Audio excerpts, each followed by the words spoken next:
तो एपिसोड के स्टार्ट में हमें वेही को दिखाया जाता है जो भागते हुए छत पर जाता है और वहां पहुंचने पर एक लड़की को दिखाया जाता है जिसका नाम वी चुन होता है और ये वेही की सीनियर सिस्टर होती है जिसे कि वहां पर किसी ने बांध रखा होता है। लेकिन जैसे ही वेही उसे बचाने के लिए जाता है वे चुन को कोई पीछे से शूट करके मार डालता है, जिसके बाद हमें सीन चेंज कम फेई सिटी के वे फैमिली को दिखाया जाता है और हमें यहाँ पे पता चलता कि असल में ये सब वेही का एक ड्रीम होता है और इसी कारण उसकी आंख भी खुल जाती है। लेकिन उसी वक्त उसकी सीनियर सिस्टर वेचिन, जैसे कि आपने अभी शुरुआत में शूट होते हुए देखा, वो वहां पे एंट्री करती है और साथ में वो अपने पास एक बच्ची को भी लाई हुई होती है और साथ में वहां पे हमें वेही की छोटी बहन जिसका नाम वेइंग होता है उसको भी दिखाया जाता है जो कि अपने सीनियर सिस्टर का वेलकम करती है। जिसके बाद वेचिन कहती है कि मुझे जाना होगा ताकि मैं सिटी के बाहर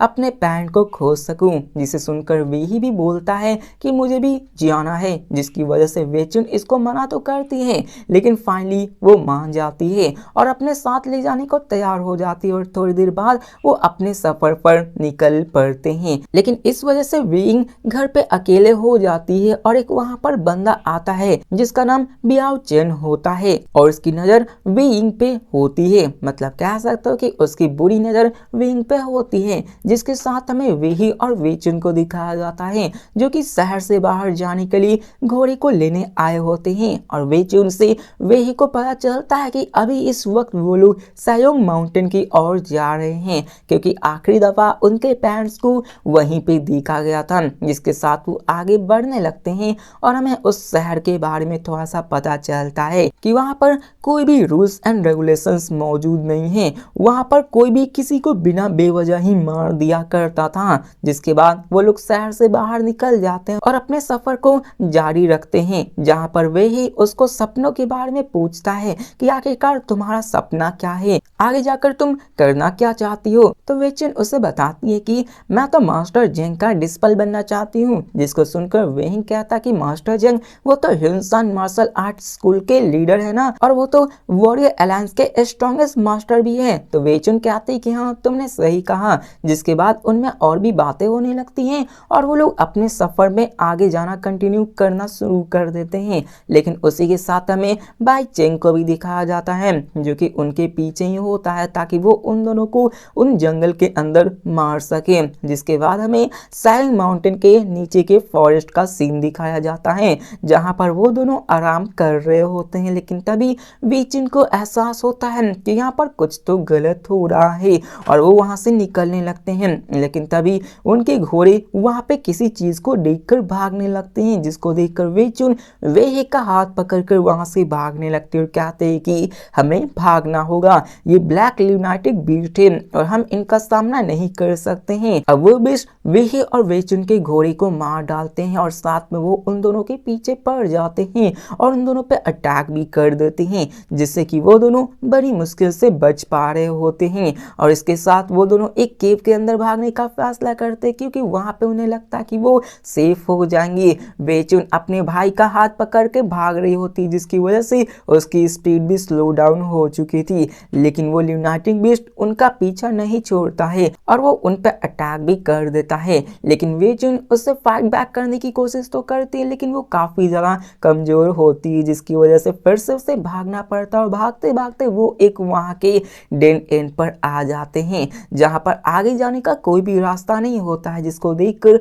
वेचन अपने ब्रदर को शॉट देकर कहती है कि तुम्हें फाइट करना होगा, जिसके साथ वो उसी नाइफ से बीस्ट पर अटैक कर देती है। लेकिन वो बीस्ट उन सब के लिए काफी ज्यादा स्ट्रांग होता है और वेचन को काफी तकलीफ हो रही होती है। लेकिन इन्हीं के साथ बैटल के दौरान वेचुन क्लिफ के नीचे गिर जाती है जिसको बचाने के लिए उसका ब्रदर नीचे कूद जाता है। लेकिन इसकी वजह से दोनों क्लिफ के नीचे गिर जाते हैं जिसको देखकर वेचुन अपने भाई को बचाने के लिए ऊपर पड़े हुए लकड़ी के सहारे पर फेंक देती है। लेकिन वेचुन उसकी स्वॉर्ड वहां पे खसकना शुरू हो जाती है और वो बच नहीं पाती और वहीं पे फाइनली वो उस क्लिफ के नीचे गिर जाती है। अब ये मरी है या फिर नहीं ये तो हमें आगे पता चलेगा। जिसके साथ वे ही वहां पे बचने की कोशिश करने लगता है, लेकिन वो बीस्ट उसके पास आकर उसको मारने की कोशिश करने लगता है। जिसके साथ हमें बाईचेंग को दिखाया जाता है जो कि ये सब दूर से देख रहा होता है। उसको लगता है कि वो दोनों भाई बहन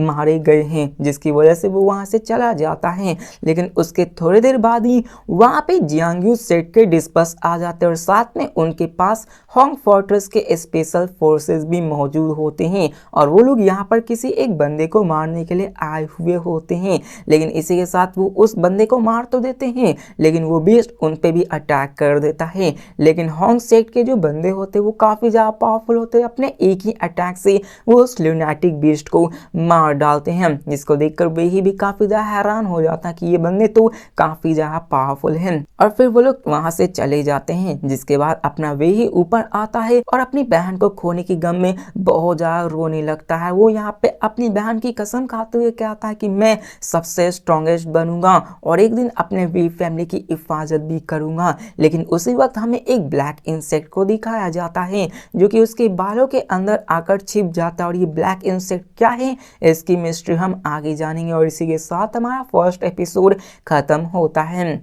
तो एपिसोड 2 के स्टार्टिंग में हमें होंग फैक्ट्रेस के लोगों को दिखाया जाता है जिन्होंने उसी जियांगयू सेट के भागे हुए डिस्पल्स को मार दिया होता है और उसका सर एक और ग्रुप के पास लाए होते हैं। जिसके बाद वो ग्रुप और होंग सेट के जो ग्रुप होते हैं वो आपस में कोलैबोरेशन की बात करने लगते हैं ताकि वो वाइल्डनेस एरिया में साथ जा सके। लेकिन उसी वक्त उन पर 7 फैमिली अलायंस के बंदे अटैक कर देते हैं, जिनके साथ कई सारे बारबेरियंस भी आए होते हैं जो कि काफी पावरफुल होते हैं। जिसे देखकर होंग फोर्ट्रेस का यंग मास्टर अपने बंदों से उन सब पर अटैक करने को बोलता है और कहता है कि जाओ उन सबको मार डालो। और वो सारे बंदे बड़ी आसानी से उन सारे 7 फैमिलीज अलायंस के बंदे और साथ में उन बारबेरियंस को मार डालते हैं। अब उन सब बंदों की लेवल ट्रिपल ब्लड लेवल की होती है। यहाँ पर कल्टीवेशन फर्स्ट सेकेंड और ट्रिपल फ्लड की होती है। जितना आप हायर रैंक पे होते हैं आपकी पावर्स उतनी ही ज्यादा होती है। अब यहाँ पर होंग फोर्ट्रेस की पावर्स को देखकर जो दूसरे ग्रुप होते हैं जो कि असल में योंग है स्कॉट एजेंसी होती है, वो भी उनके साथ काम करने के लिए राजी हो जाते हैं क्योंकि इतनी बड़ी पावर्स के साथ कौन नहीं कोलैब करना चाहेगा। जिसके बाद हमें बाईचेंग को दिखाया जाता है जो कि वे यांग को अकेला पाके उसके साथ जबरदस्ती करने की कोशिश करने लगता है। लेकिन ठीक टाइम पर वहां पे वे ही एंट्री ले लेता है और वहां पे अपनी बहन को उन सबसे दूर कर देता है। वे ही को जिंदा देखकर वो सभी कंफ्यूज हो जाते हैं कि ये जिंदा कैसे हैं, क्या ये क्लिफ से गिरकर मरा नहीं। और वो लोग सोचने लगते हैं कि क्या वहां पे यूचिन भी जिंदा हो सकती है। लेकिन अब यहाँ पे वेचुन उन सबके सामने काफी ज्यादा कमजोर था, इसलिए वो ऐसा दिखाता है कि वेचुन अभी भी जिंदा है और वो अपनी बहन को लेकर वहां से निकलने लगता है। लेकिन बाईचिंग वेही के हाथ के ऊपर वेचुन के बंधे हुए कपड़े को देख लेता है और समझ जाता है कि वेचुन मारी जा चुकी है, इसलिए वो अपने बंदे को उस पर अटैक करवाने को कहता है। जिसके कारण वही उनसे वापस फाइट बैक तो करता है, लेकिन वो काफी ज्यादा कमजोर था। वो 3 बंदे मिलकर उसको लगभग मार ही डाले होते हैं। उसकी बहन रुकने को बोलती है लेकिन वो रुकता नहीं है। लेकिन तभी वहां पर वो लगभग उसे मारने वाला था कि वहां पर एक बंदा जिसका नाम चेंग होता है उसकी एंट्री होती है और वो उन सबको रोक देता है। अब ये बंदा असल में हंगसेन मार्शल आर्ट सेक्ट से बिलोंग करता था और जो इन स्कूल से बिलोंग करते हैं उन सबसे ये बंदा काफी ज्यादा डरते थे, इसलिए बाईचेंग उससे डरकर वहां से निकल जाता है। जिसके बाद वे इंग अपने सीनियर सिस्टर वेचुन के बारे में पूछती कि क्या वो सच में मारी गई हैं, तो वे ही भी कहता कि हाँ, जिसको जानकर वे इंग काफी ज्यादा रोने लगती है। लेकिन वे ही उससे प्रॉमिस करता कि वो एक दिन जरूर स्ट्रांग बनेगा और अपने वे फैमिली की रखवाली करेगा। जिसके साथ वो सोने के लिए चला जाता है। लेकिन सोते वक्त हमें उसकी जैसे ही एक सेम बंदी को दिखाया जाता है जिसको कि लेबोरेटरी में रखा गया होता है, जिसके ऊपर एक्सपेरिमेंट हो रहे होते हैं और उसके चेस्ट में एक क्रिस्टल लगा हुआ होता है और उसके अंदर एनर्जी ट्रांसफर होने लगती है और इसी की वजह से उसकी आंखें भी खुल जाती है और हमें पता चलता है कि ये भी उसका सपना ही होता है। लेकिन ये सपना उसको याद होता है और वो अपने उसी चेस्ट में लगी हुई बीड को देखने लगता है और सोचने लगता कि आखिरकार ये चीज है क्या ये मुझे ब्रेक थ्रू कराने में मदद करेगी। लेकिन वो ज्यादा नहीं सोचता और फाइनली डिसाइड करता है कि वो वेचुन की बातों को मानेगा और ह्यूसन मार्शल आर्ट्स स्कूल में जाके अपना एडमिशन करा लेगा ताकि वो वहां पे उसके मार्शल आर्ट को सीखकर अपने आप को स्ट्रॉन्ग बना सके। जिसके बाद हमें ह्यूसन मार्शल आर्ट स्कूल को दिखाया जाता है जहां पर दो बच्चे जिनमें से एक सियाओ रान होता है और दूसरा जिसका नाम जैंग फुगई होता है वो आपस में फाइट करने वाले थे। उनको फाइट करने के लिए मास्टर ने ही कहा होता है क्योंकि जो जैंग किंग होता है वो अपने डबल की ब्लड में एंटर किया होता है जिसके लिए उसको फाइट करनी जरूरी है। इसी के साथ वो दोनों आपस में फाइट करने लगते हैं जहां पर सियाओ रैंग चेंग पर भारी पड़ रहा होता है। चेंग वही बंदा होता है जिसने कि अपने वेही को बचाया होता है और फाइनली वहां पे फाइट करते करते जैंग सियान अपने चेंग को हरा देता है जिसको देखकर उसका मास्टर उसकी तारीफ करते हुए कहता कि बस 6 महीनों में तुम इतने स्ट्रॉन्ग बन चुके हो। जिसके साथ वहां पर एक और स्टूडेंट आकर अपने मास्टर को वेही से इंट्रोड्यूस करवाता और कहता कि मास्टर ये यहाँ पर एडमिशन लेने के लिए आया हुआ है। जिसके साथ वेही मास्टर को ग्रीट करता है और उन्हें एडमिशन फीस देने लगता है। लेकिन मास्टर कहते हैं कि तुम्हारे पास टैलेंट की कमी है और शायद तुम प्रैक्टिस करने के बाद भी ज्यादा पावरफुल न बन पाओ इसलिए मैं तुम्हें एडमिशन नहीं दे सकता। जिसको सुनकर वह कहता कि प्लीज ऐसा मत करिए, मेरे पास भले ही मेरी कोई टैलेंट है लेकिन मैं बाकी सबसे काफी ज्यादा मेहनत करूंगा।